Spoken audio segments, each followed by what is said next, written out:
Corona virus ये शब्द जब सबसे पहले सुनने में आया तो ऐसा लगा कि ये वायरस भी पिछले कुछ वर्षों में आए हुए अन्य वायरस की भांति ही होगा, जैसे बर्ड फ्लू, स्वाइन फ्लू थे।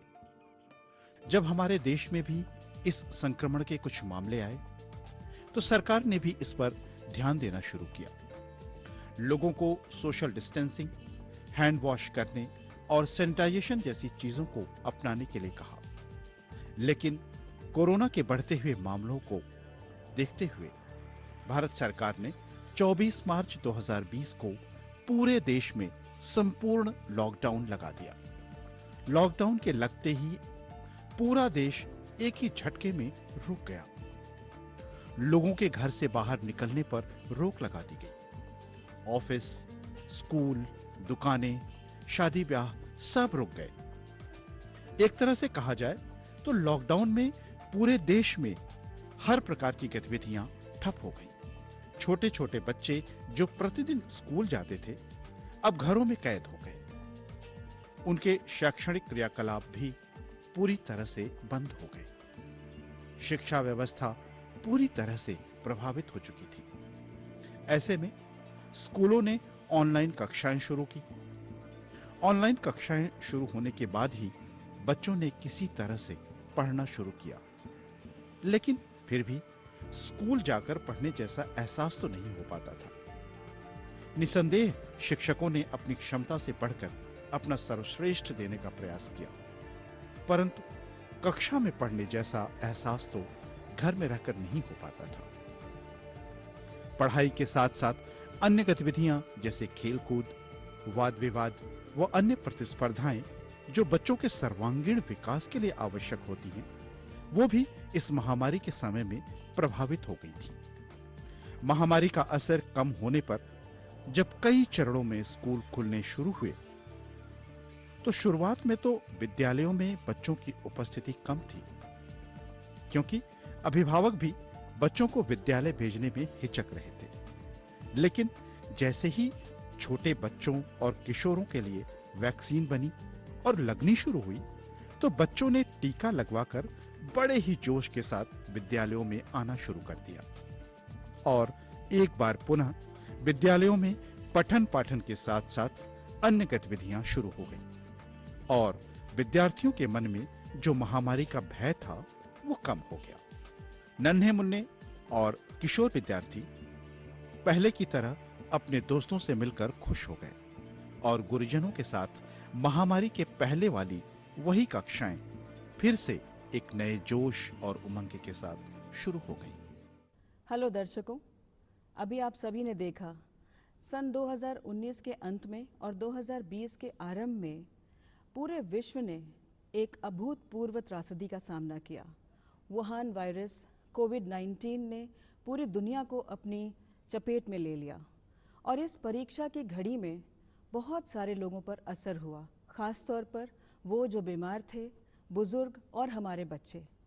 आज के इस कार्यक्रम में हम खास तौर पर बात करने वाले हैं बच्चों की, उनके ग्रोथ पर और उनकी पढ़ाई पर जो दुष्प्रभाव पड़ा कोविड-19 का, और उसके बाद आज हम उनको कैसे फेस कर रहे हैं। और आज मैं अपर्णा रंजन आप सभी का बहुत बहुत स्वागत करती हूँ। मुझे बहुत खुशी है आज हमारे इस खास कार्यक्रम में खास मेहमान का स्वागत करते हुए और कोई नहीं, इलाहाबाद के बहुत ही प्रतिष्ठित विद्यालय सेंट जोसेफ्स कॉलेज के principal Reverend Father Thomas Kumar. आपका बहुत बहुत स्वागत है फादर इस कार्यक्रम में। और हमें बहुत खुशी है कि आज आपके जो एक्सपीरियंसेस हैं हम सब शेयर करने वाले हैं। फादर, सभी जानते हैं कि कोविड-19 आया और अब पोस्ट पैंडमिक हम लोग स्कूल खोल चुके हैं। जब शुरुआत में स्कूल खोलने की बात हुई तो आपको क्या क्या तैयारियां करनी पड़ी और किस प्रकार की चुनौतियां आपने फेस करी? धन्यवाद मैडम। सभी दर्शकों के लिए मेरा प्रणाम। सर्वप्रथम मैं ईश्वर से यही प्रार्थना करूंगा कि दोबारा ऐसी परिस्थिति कभी भी ना आए जो परिस्थिति हम लोग 2020-21 में अनुभव किया था। कोविड के बाद बच्चों को जब स्कूल वापस लाने का समय आया, मैंने सबसे पहले सोचा कि स्कूल का जो लुक है वो एक तरफ लुभावना होना चाहिए, बच्चों को आकर्षक होना चाहिए। इसलिए हम लोगों ने सबसे पहले एक फिजिकली बिल्डिंग का वाइट वॉशिंग करना, एरिया को साफ सफाई करना, पूरा फील्ड को एकदम बढ़िया से सफाई करना, वो हम लोग का सबसे पहला कार्य था। उसके बाद हम लोग ने नोएडा से मंगवाकर एक सैनिटाइजिंग टनल लगवाया, हर एक गेट पे एक एक टनल, ताकि बच्चे लोग जो बाहर से अंदर आ रहे हैं वो उसमें सैनिटाइज होकर ही आए, बॉडी सैनिटाइज़र। और उसके अलावा हर क्लासरूम को हम लोग ने हाइपोक्लोराइड और केमिटेक्स केमिकल से पूरा सफाई करवाया। ऑटोमेटिक सैनिटाइजिंग डिस्पेंसर हम लोग ने लगवाए। उससे भी ज़्यादा टैप्स, जो रिमोट कंट्रोल टैप्स, वो लगवाए। इस तरह का हम लोग ने स्कूल का एकदम लुक बदल दिया, ताकि बच्चे लोग को एक नयापन दिखे, अंदर आए और वो सेफ महसूस करें ये कोरोना से। दर्शकों, हम एक और मेहमान का स्वागत करेंगे आज के कार्यक्रम में, और वो हैं प्रोफेसर डॉक्टर शीन फ्रॉम शुवैट्स। और आज आप पेरेंट्स को रिप्रेजेंट कर रहे हैं। हम आपसे ये जानना चाहेंगे, जैसा कि अभी फादर ने कहा कि कुछ रेजिस्टेंस था, तो इनिशियल स्टेजेस में बच्चों को स्कूल भेजने के लिए ऐसा रेजिस्टेंस क्यों रहा होगा? नमस्कार दर्शकों, धन्यवाद देते हैं मैडम और धन्यवाद देते हैं फादर का, जिन्होंने अवसर दिया कि मैं पेरेंट के तौर पे आप सबसे कुछ बात कर सकूं। जी हाँ, ये बात सच है कि जब शुरू में स्कूल खुला तो जो पेरेंट्स थे वो बच्चों को स्कूल नहीं भेजना चाह रहे थे, क्योंकि इसकी वजह ये थी मुख्यतः कि जो गवर्नमेंट के नॉर्म्स थे सोशल डिस्टेंसिंग मेंटेन करना, हम बड़े लोग तो सोशल डिस्टेंसिंग मेंटेन कर ले रहे थे, लेकिन जहाँ छोटे बच्चों की बात थी, जब हम उनको स्कूल भेजते तो वो बच्चे हैं वो कभी भी सोशल डिस्टेंसिंग मेंटेन नहीं कर पाते। और जहाँ 2 साल से बच्चे अपने दोस्तों से, अपने मित्रों से दूर रहे, और जब वो उनसे मिलेंगे या उनसे मिलते तो वो जाहिर सी बात है खेल कूद में वो कभी भी मेंटेन नहीं कर पाते। दूसरी वजह ये थी, जैसा अभी फादर ने कहा, कि टीकाकरण, क्योंकि 18 वर्ष से ऊपर के ही लोगों के लिए टीकाकरण की सुविधा उपलब्ध रही है। 18 साल से नीचे के बच्चों के लिए टीकाकरण की व्यवस्था नहीं थी। तो जब टीकाकरण नहीं था या टीका नहीं था और बच्चों की इम्यूनिटी लो थी, तो कोई भी पेरेंट अपने बच्चे की लाइफ के साथ रिस्क नहीं लेना चाह रहा था। ये मेन वजह थी जिसकी वजह से रेजिस्टेंस था। लेकिन धीरे धीरे जब टीके आने लगे और लोगों में भी कॉन्फिडेंस आने लगा, तब पेरेंट्स ने अपने बच्चों को स्कूल भेजना शुरू किया। और यहाँ मैं बताना चाहूँगी कि सेंट जोसेफ्स कॉलेज ने बहुत सारे वैक्सीनेशन कैंप्स ऑर्गेनाइज करे। फादर, आपने जब टीकाकरण शिविर ऑर्गेनाइज किए तो कैसा रिस्पांस मिला आपको, और आपने कितने टीकाकरण शिविर अभी तक कराए हैं? जब मुझे पता चला कि पेरेंट्स लोगों का एक डर था कि बिना टीकाकरण के बच्चे लोग को स्कूल नहीं भेजेंगे, मैं पर्सनली रिक्वेस्ट करके सीएमओ ऑफिस से कि हम लोग स्कूल में, विद्यालय में ऑर्गेनाइज करेंगे टीकाकरण। तो जनवरी से लेकर अभी तक 9 टीकाकरण का शिविर मैंने यहाँ पर आयोजित किया, और उससे भी बढ़कर उस शिविर को मैं एक सेलिब्रेशन की तरह मनाया, एक त्यौहार की तरह। और मेरा कैप्शन यही रहा, vaccination is a celebration of life, जीवन का एक त्यौहार है वो। तो उसी कैप्शन को मैंने एक फ्लेक्स के रूप में डाला बाहर, गुब्बारा, सब चारों तरफ से गुब्बारा लगाकर बच्चे लोग जब अंदर आए वो टीकाकरण का कोई डर ना रहे, एक सेलिब्रेशन। उसके बाद सेल्फी पॉइंट बाहर बनवाया 2-3 जगह पे, ताकि किसी का वो टीकाकरण के बाद वो जाकर सेल्फी खींच लें, और उनके लिए नाश्ता पानी का भी आयोजित किया गया। तो इसलिए इसमें मुझे सीएमओ का ऑफिस का, डीएम का ऑफिस का बहुत ही योगदान रहा। पैंडेमिक के पहले ऑफलाइन क्लासेस बच्चों के स्कूल में चल रही थी, फिर शुरुआत हुई ऑनलाइन क्लासेस की, और वापस फिर ऑफलाइन क्लासेस की। तो इस बीच में कहीं ना कहीं बच्चों की एकेडमिक्स पे असर पड़ा है फादर। तो आपके सामने किस प्रकार की चुनौतियां आई बच्चों की पढ़ाई लिखाई को लेकर के? ये ऑफलाइन बच्चे लोग एलकेजी से लेकर ऑफलाइन ही पढ़ते आए हैं, कम से कम 10-12 साल बड़े बच्चे लोग, और शुरू से ही ऑफलाइन में ही थे सब लोग, वही उन लोग एक सीखा। लेकिन जब ऑनलाइन की बात आई, ना टीचर लोग तैयार थे उसके लिए, ना बच्चे तैयार थे। और एक छोटा सा मोबाइल स्क्रीन में पाठ पढ़ना, वो उसको लिखना, समझना और टीचर लोग को सुनना, वो सब नहीं हो पा रहा था शुरुआती दौर में। और शुरुआती दौर में जो लॉस हुआ पढ़ाई का वो इसमें है, लिखने में बच्चे लोग बहुत कमज़ोर हो गए और लिखने का स्पीड यानी उनका जो रफ्तार एकदम कम हो गया। और उसके अलावा बातचीत करने का, क्योंकि वो कुछ किसी से बात ही नहीं कर पा रहे थे बच्चे लोग, और उससे उनका जो कॉन्वर्सेशन जो बोलते हैं कम्युनिकेशन स्किल बहुत ही कम हो गया था। तो एकेडमिक्स के साथ साथ रेवरेंड फादर ये भी पाया गया कि बच्चों के बिहेवियर, शिष्टाचार, व्यवहार में भी कुछ फ़र्क आया, डिसिप्लिन में कुछ फ़र्क आया। जी वो चिंता का विषय था।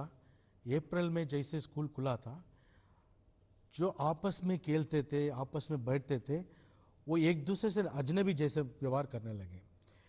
हर चीज़ के लिए लोग गुस्सा हो जाते, उनको चिड़चिड़ापन बहुत आता था। और वो स्कूल गेट के बाहर देखने को मिला।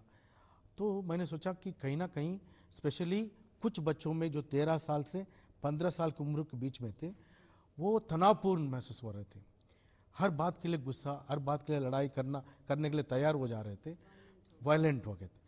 तो मैंने उसका एनालाइज किया। तब हमने सोचा कि हो सकता है इन लोग का जो घर पे अकेलापन था और जो खेल कूद से दूर थे इन लोग, वो सब एनर्जी अभी नेगेटिव एनर्जी कन्वर्ट हो गया।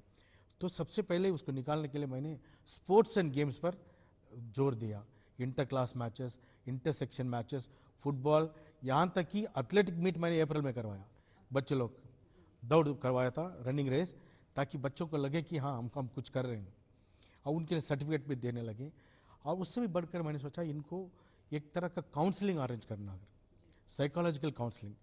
हमें आप जैसे एक एक्सपर्ट मिले, तो हर एक क्लास में जाकर हम लोगों ने एक गोष्ठी रखी थी। स्पेशली उनसे सवाल पूछा, एक अनोनिमस सवाल, जैसे कि वो बच्चे अपना नाम ना लिखें, लेकिन उनका जो भी अनुभव है, जो एक्सपेक्टेशन है स्कूल से, परिवार से, अपने आप से, वो सब लिखें, और उनके तनाव का कारण क्या है वो भी लिखें।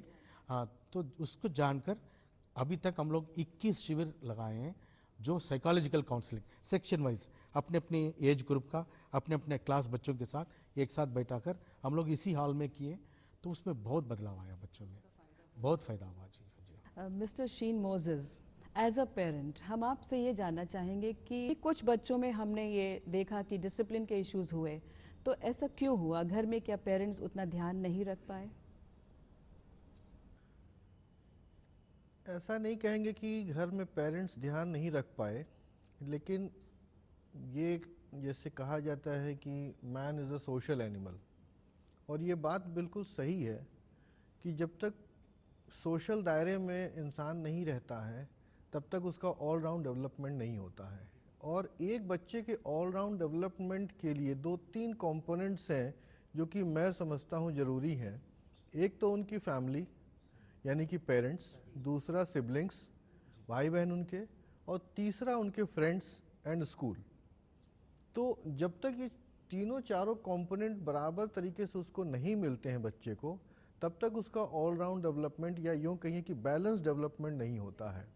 और जाहिर सी बात है, जब इन चारों कंपोनेंट्स में एक या दो कंपोनेंट मिस हो गए, यानी कि इनकी फ्रेंड सर्कल कट ऑफ हो गई जिनके साथ ये उठते बैठते खेलते थे, तो थोड़ा सी दिक्कतें आई। स्कूल नहीं आने से वो कंपोनेंट पूरी तरीके से कट ऑफ हो गया। फ्रेंड से तो फिर भी फ़ोन से बात कर ले रहे थे, लेकिन स्कूल बिल्कुल कट ऑफ हो गया। स्कूल का प्लेग्राउंड कट ऑफ हो गया, उनका म्यूज़िक रूम कट ऑफ हो गया। बहुत सारी चीज़ें जो को करिकुलर एक्टिविटीज़ जो बच्चे करते थे वो कट ऑफ होने से जो उनके मेंटल हेल्थ पे उसका नेगेटिव इम्पैक्ट पड़ा। फादर, यहाँ मैं आपसे जानना चाहूँगी कि आपने किस प्रकार के हेल्थ इश्यूज बच्चों के अंदर देखे? कई केसेस में हम लोगों ने ओबेसिटी को भी पाया, एक कॉमन केस है।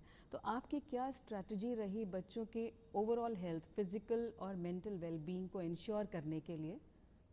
जी, जब बच्चे लोग शुरुआत तौर पर आए थे अप्रैल में, मैंने उनमें ये भी देखा बच्चे लोग डरे हुए थे और एक तरह का विश्वास नहीं हो रहा था कि उन लोग स्कूल में सेफ रह सकें बाकी बच्चों के साथ। तो एकदम तनावपूर्ण, हमने जैसे पहले भी बताया था, एक तनावपूर्ण परिस्थिति में थे। तो सबसे पहले मेरा एक विश्वास था उस समय, उनको वो तनाव को दूर करना और डर को, भय को दूर करना। इसलिए हर दिन उन लोग आने से 1 घंटे पहले हम लोग सैनिटाइज करते थे, फॉगिंग करते थे। बच्चे लोग अपनी आंखों से देख पाते थे कि फॉग है, पूरा क्लासरूम में स्मोक है, हर जगह पे, तो उनका कॉन्फिडेंस था। और हर व्यक्ति को हम लोग टनल के द्वारा लाते थे, जाते थे, ताकि एक दूसरे से उन लोग ना डरें। और मास्क हम लोगों ने कंपलसरी किया, और जिनके पास नहीं था हम लोग देकर उसका अंदर भेजें, तो वो डर को हम लोग को खत्म करना था। जैसे डर खत्म हुआ तो हम लोग स्पोर्ट्स चालू किए। स्पोर्ट्स में बच्चों लोग का शारीरिक विकास भी हुआ, और उससे भी बढ़कर वो एकजुटता आ गई, ग्रुप टीम स्पिरिट आया, क्योंकि हमने क्लास वाइज कराया। हाउस वाइज तो बहुत बड़ा हो जाता, inter section, A section, B section के खिलाफ फुटबॉल, इस तरह का वो एक पुराना माहौल वापस लाने के लिए मैंने कोशिश किया। वो शारीरिक रूप में, मानसिक रूप में और उनको मनोवैज्ञानिक रूप में ये काउंसलिंग उनको बहुत सेफ आया। साथ ही साथ मैं ये टीकाकरण का शिविर को भी चालू रखा। अभी हाल ही में भी इसी महीने भी हम लोग ने किया था। तो हमने मेरा एक टारगेट हर महीने में रखे। As a principal, as an educator, आपको ज़रूर लगता होगा कि चाहे वो लॉकडाउन का पीरियड रहा हो, चाहे पोस्ट लॉकडाउन, टीचर्स के लिए बहुत चैलेंजिंग और बहुत डिफ़िकल्ट टाइम था। How did you support them? ये 26 साल के मेरे एक्सपीरियंस में as a principal and as a teacher, I myself was a teacher and educator, COVID समय में जो परिस्थिति आई थी ऐसे कभी नहीं देखा। तो मैं हमेशा लोगों से मजाक करता था, बोलता था कि मैं कोविड प्रिंसिपल हूँ करके, इसलिए कि उस दौरान मैंने देखा टीचर्स लोग जिनको कंप्यूटर में उन लोग को उतना नॉलेज नहीं था, लेकिन इतना कम समय में कंप्यूटर सीखकर, और हमने माइक्रोसॉफ्ट टीम्स इंट्रोड्यूस किया शुरुआत से ही, उसको सीखकर ऑनलाइन में सीखना, और उसके बाद बच्चों को उसी के द्वारा सिखाना, बहुत जल्दी उन लोग सीख लिए। मतलब मैं कहना चाहूँगा एक शब्द में तो, I am proud of my teachers, कि एक दिन भी बिना छुट्टी लिए, बीमारी में भी, और उन लोग आइसोलेट भी हो चुके थे, वहाँ से भी लैपटॉप ले जाकर वहाँ से बच्चे लोग को पढ़ाते थे।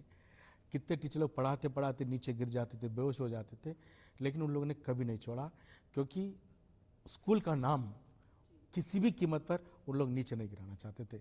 और अभी जब ऑनलाइन से ऑफलाइन शुरू हुआ, ऑफलाइन बहुत जल्दी उसमें उन लोग आ गए हैं, लेकिन शुरुआत दौर में जैसे कि मैंने हेजिटेंसी देखा, टीचर लोग तैयार थे 4 पीरियड स्कूल में आकर ऑफलाइन पढ़ाने के लिए, फिर घर जाकर 4 पीरियड ऑनलाइन में पढ़ाने के लिए। उसमें बहुत सारे इश्यूज थे, नेटवर्क इश्यूज बहुत, क्योंकि उसमें वीडियो ऑडियो दोनों था, वो 50 MBPS की ज़रूरत थी। उन लोगों ने सब लगवाया, सब कुछ किया, ताकि बच्चों लोग को कोई नुकसान ना हो। शुरू में इंटरनेट के भी प्रॉब्लम्स रहे, मोबाइल फ़ोन, सबके पास स्मार्टफोन्स नहीं थे, एंड्रॉयड फ़ोन्स नहीं थे, सब कुछ बच्चों के पास नहीं होने की वजह से सारे बच्चे शायद कर भी नहीं पा रहे थे। तो धीरे धीरे ये सारी चीज़ें हुई, लेकिन टीचर्स ने हार नहीं मानी। इसमें एक और चीज़, मैं वो टीचर्स को, पेरेंट्स लोगों को भी, टीचर्स के परिवार के लोगों को भी धन्यवाद देना चाहता हूँ, क्योंकि घर होता है, उसमें बच्चे हैं, बुजुर्ग लोग हैं, सबको लोग हैं, लेकिन जिस कमरे में टीचर पढ़ाती थी कोई भी डिस्टर्ब नहीं करता था। 4 पीरियड अगर टीचर पढ़ा रही है, कोई डिस्टर्बेंस नहीं, तो सारा परिवार टीचर के साथ सहयोग करता था। उसी प्रकार बच्चे भी टीचर लोग को सहयोग करते थे। कहीं टीचर लोग अटक जाते थे बीच में, टेक्निकली बच्चे लोग बोलते थे मैम उसको दबाइए, मैम इसको करिए, मैम वो ऑन करिए, इसको ऑफ करिए। तो एक सामूहिक तौर पर मैंने कोऑपरेशन देखा है, सहयोग देखा। और यही वजह रही शायद कि एकेडमिक इम्प्रूवमेंट धीरे धीरे अब और हो रहा है, और स्कूल खुले हुए करीब 8 महीने हो चुके हैं, और इस समय आपको ऐसा लगता है कि हाँ इम्प्रूवमेंट हुआ है? जी बहुत ही इम्प्रूवमेंट हुआ। मुझे तो ऐसे लग रहा था कि बच्चे लोग तरस रहे थे स्कूल आने के लिए। तो जैसे स्कूल खुला, जैसे बच्चे आ गए, मानिए कि जैसे पहले दिन से, झूले के बाद बच्चे लोग एकदम चालू हो गए इंटर हाउस गेम्स के लिए। आप लोग विश्वास नहीं करेंगे, सवेरे 5 बजे हमारा बच्चे स्कूल में आ जाते हैं फुटबॉल खेलने के लिए। फुटबॉल का शिविर होता 5 बजे, और शाम को बास्केटबॉल खत्म होता 7:30 बजे, तब तक स्कूल में रहते हैं। इतना समय, जो पहले आने के लिए डरते थे, अभी पहले गेम्स, खेल कूद, उसके बाद नहाकर क्लासरूम में आकर बैठ जाना, फिर क्लासरूम के बाद, क्लास के बाद 1-1:30 बजे क्रिकेट और बास्केटबॉल खेल कर एथलेटिक्स प्रैक्टिस करके जाना। तो वो जो मिसिंग था वो वापस आ गया। ये मैं टीचर्स डे का प्रोग्राम देखकर कह सकता हूँ कि बच्चों लोग ने इतना अच्छा टीचर्स डे प्रोग्राम ऑर्गेनाइज किया कि वो 2 साल एकदम बीता हुआ साल भूल ही जाइए उसको। फादर अपने कंपैशनेट नेचर की वजह से काफ़ी पॉपुलर हैं, और इस समय एज अ पेरेंट मैं आपसे जानना चाहूँगी कि स्कूल से एज अ पेरेंट आप क्या क्या एक्सपेक्टेशंस रखते हैं और एज अ पेरेंट क्या सपोर्ट आप देने के लिए तैयार हैं ऑल द पेरेंट्स।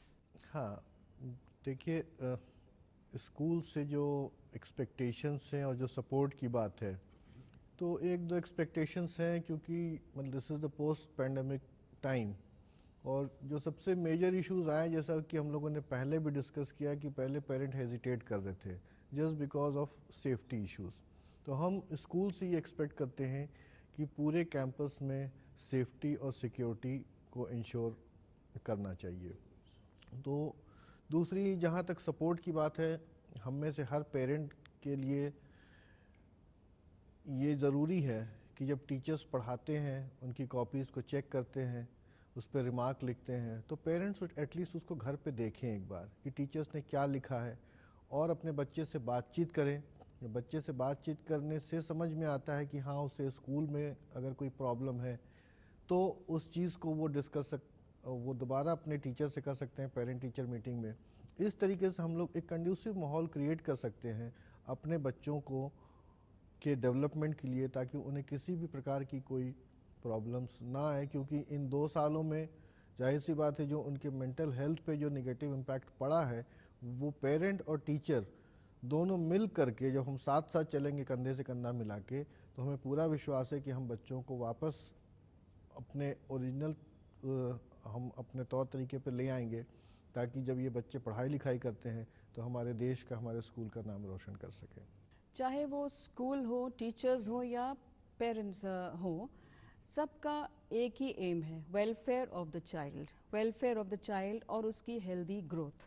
तो इसके लिए एज अ प्रिंसिपल आप क्या एक्सपेक्ट करते हैं पेरेंट्स से? पेरेंट्स से मेरा नम्र निवेदन यही है, यही चीज़ मैंने टीचर लोग से भी कह चुका हूँ, कि बच्चों का स्कूल का उम्र जो है, लाइफ जो है, बीमार अवस्था में भी वो स्कूल आना चाहते हैं, एक दिन भी वो स्कूल छोड़ना नहीं चाहते हैं। उस लाइफ के दौरान 18 महीना नुकसान हुआ, वो बहुत ही बड़ा नुकसान है, और उसमें बच्चों लोग का बहुत सारे खूबियाँ कम हो गई हैं। जैसे मैंने शुरुआत में डिस्कस किया था, पढ़ने का, लिखने का, बोलने का, वो सब कम हुआ। वापस पाने के लिए समय लगेगा। साथ ही साथ अभी मोबाइल एक लग्जरी नहीं रह गया, वो एक नेसेसिटी हो गया है, एक नेसेसरी एक्सेसरी हो गया है। बहुत सारी उसकी पढ़ाई अभी भी उसमें चल रही है, इन्फॉर्मेशन उनको मिल रहा, तो टाइम टेबल, मैसेज सब कुछ मिल रहा, लेकिन इतना भी नहीं कि उसके बिना हम लोग जी नहीं सकते।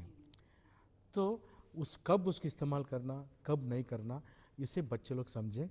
वो विशेषकर जब स्कूल आते हैं, ज़रूर पेरेंट्स लोग देते हैं मोबाइल फ़ोन, रास्ते में कुछ ज़रूरत पड़ेगा, इमरजेंसी में कुछ बच्चे लोग ट्यूशन जाते हैं उनके लिए देते हैं। लेकिन उसके लिए हम लोग ने स्कूल में एक सुविधा बनाया कि जैसे बच्चे लोग आते हैं, मोबाइल को या तो क्लास टीचर को सबमिट कर लें या एडमिनिस्ट्रेटर को सबमिट कर लें, और छुट्टी के बाद उसको ले जाएंगे। और स्कूल के दौरान आपको जिनसे भी बात करना, स्कूल में मोबाइल फ़ोन है, ये इस पर पेरेंट्स लोग भी सहयोग करें, आप बच्चे भी इसको समझ लें। हम लोग मोबाइल के खिलाफ नहीं है, लेकिन उसके दुरुपयोग के खिलाफ है। तो इसलिए स्कूल के दौरान उसे रख के और ले जाएं। और दूसरी बात है कि जब भी बच्चों के बारे में कोई स्कूल से कोई टिप्पणियाँ मिलती है, ज़रूर स्कूल में पेरेंट्स लोग की तरह टीचर लोग रहते हैं कि हम लोग बच्चों को अपने ही बच्चों की तरह देखते हैं, और उसमें कुछ टिप्पणियाँ होती हैं या कुछ करेक्शन मिलता है, तो उसमें से पेरेंट्स में से एक बच्चों को पूरा का पूरा सपोर्ट करना, बच्चों की तरफ सपोर्ट करना, और उसमें से एक पेरेंट स्कूल की तरफ सपोर्ट करना। उसमें थोड़ा सा बैलेंस बन जाएगा। अगर बच्चा गलत है तो कम से कम एक पेरेंट तो बोलेगा देखो आपने सही किया, नहीं बच्चे गलत नहीं है तो एक पेरेंट फुल्ली उनको सपोर्ट करता। तो इसलिए बच्चों को दोनों तरफ से ना गिराएं, स्कूल की तरफ से भी हमें डांटें, पेरेंट्स भी उनको नीचे गिराएं, तो कहाँ जाएगा बच्चा। बैलेंस अप्रोच चाहिए, हाँ, क्योंकि बच्चे जो भी करता वो सही समझ कर ही करता, अपने भलाई के लिए उस समय वही सोच कर करता, उससे हम लोग की तरह लेवल पे उसको लाने के लिए समय लगेगा। इसलिए मार्क्स के लिए वो, रिजल्ट के लिए वो, और उसके लिए जल्दीबाज ना करें, अपने समय पे बच्चे लोग ज़रूर ये सब हासिल कर लेंगे। और तीसरी बात जो मैं बहुत ही इम्पोर्टेंट कहना चाहता हूँ कि बच्चों को नींद की कमी ना हो। लॉकडाउन के द्वारा बच्चे लोग बहुत देर से सोते थे, रात को देर तक जागते थे और दिन में देर तक सोते थे। अभी जब से स्कूल खुल गया है तो वो आदत डालें कि बच्चे 10-11 बजे के बीच में सोने जाएं, सेट हो जाना है, और रात भर वो सोशल मीडिया पर ना समय बिताएं। ये इस वक्त पेरेंट्स लोग थोड़ा सा सहयोग करें। फादर, बातें बहुत है करने के लिए लेकिन समय कम है। चलते चलते हम आपसे एक आखिरी सवाल करना चाहेंगे कि इस कठिन परिस्थिति में एक न्यू एजुकेशन पॉलिसी को लागू करने की भी बात हो रही है, तो क्या वो सहजता से हो पाएगा? ये तो 2 साल पहले आ चुका था, तो उसको लागू करने के लिए ऑलरेडी सरकार उसको योजना बना रही है। ये एकाएक नहीं, लेकिन धीरे धीरे, स्टेज बाय स्टेज, क्योंकि जो भी प्लान कार्यक्रम बच्चों के सर्वांगीण विकास के लिए होगा वो ज़रूर लागू होगा और होना चाहिए, लेकिन अपने अपने समय पर, क्योंकि अभी भी बच्चे लोग पढ़ने का आदी हो रहे हैं, तो उनको धीरे धीरे हम लोग ऊपर लाएंगे और उस लेवल पे ले जाएंगे जहाँ से, जैसे सर ने कहा, वो एक अच्छे नागरिक बने और देश का और विद्यालय का, अपने परिवार का नाम रोशन करें। यही हम लोग चाहते हैं। बच्चे हमारा फ्यूचर हैं और आज का कार्यक्रम है सिर्फ बच्चों के लिए। तो मैं सभी से अपील करना चाहूँगी कि we have to work hand in hand. और इस कार्यक्रम में आने के लिए रेवरेंड फादर आपका बहुत बहुत धन्यवाद, और मिस्टर मोसेस आपका भी बहुत बहुत धन्यवाद। आइए हम सब मिलकर दर्शकों से विदा लेते हैं। नमस्कार।